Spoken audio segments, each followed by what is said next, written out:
In northern Nigeria, Boko Haram militants have killed thousands of people since 2009 when the group launched a campaign to install strict Islamic law in the region. Many children have been affected by the violence, and though the government promises help, for now, the staff at one school in Maiduguri say they are doing the best they can on their own. VOA's Ann Look went to the city and we talked about what she saw. Let's roll it. So Ann, you just came back from a trip to Maiduguri where Boko Haram originated. Tell us about what you saw there.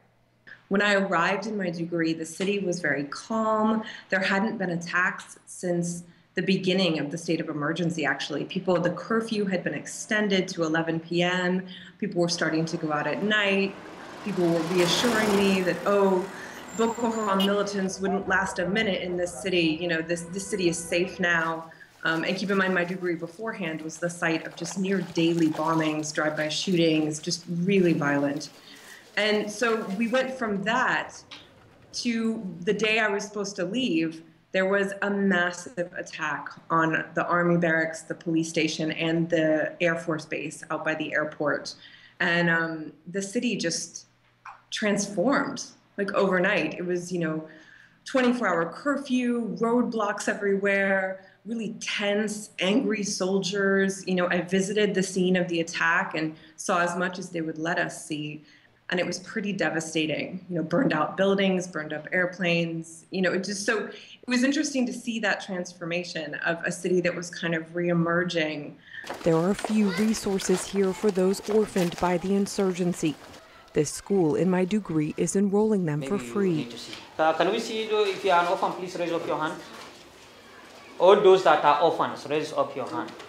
Headmaster Suleiman Aliyu says they work to restore some normalcy. We have primary science, English comprehension, we have quantitative, we have agri science, we have Arabic, we have health education, we have computer, we have handwriting and fine art. All these are subjects. What can you tell us about what you learned? Yeah, I mean, in my coverage, I've been really interested in kind of the what happens after. Even if we're able to get a handle on this insurgency, to stop the violence, we're talking about years of violence and instability. We're talking about, thousands killed. And so what happens now? I was speaking with, women and children and journalists and, people who've been really traumatized by what they've seen and what they've experienced. For example, children, I was speaking with a psychologist who explained to me that, for a child, that moment when you realize that your parents can't protect you anymore is really devastating, is really traumatic, and really, really terrifying. And you have to keep in mind, too, that civilians have kind of been caught in the middle of this because we've got both the Nigerian security forces and Boko Haram being accused of serious abuses. Were you able to talk to people after the attack to determine if there had been a shift in their perceptions of Boko Haram in the area? Was there a sense of fear? Yeah, definitely a sense of fear. And almost the shift happened more in terms of their perception of the military and their relationship with the military.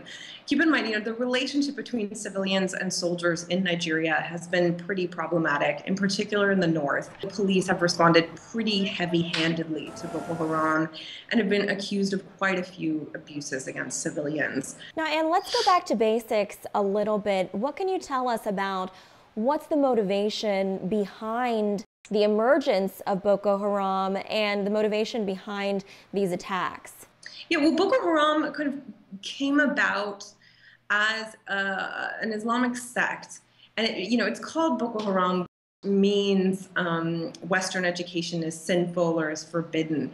And it came about because the preacher who founded Boko Haram, one of his common preachings was preaching against this elite, this corrupt Western educated elite that he felt had kind of taken Nigeria hostage, that, the North was underdeveloped, that they weren't seeing the benefits of modern day statehood, of being a part of this country, and that they wanted to move towards Sharia law, towards Islamic law, and they wanted to establish an Islamic state in northern Nigeria to restore a sense of social justice to the system. And keep in mind, Sharia law, Islamic law, has a history in northern Nigeria, and there are several states that have adopted it actually as their law.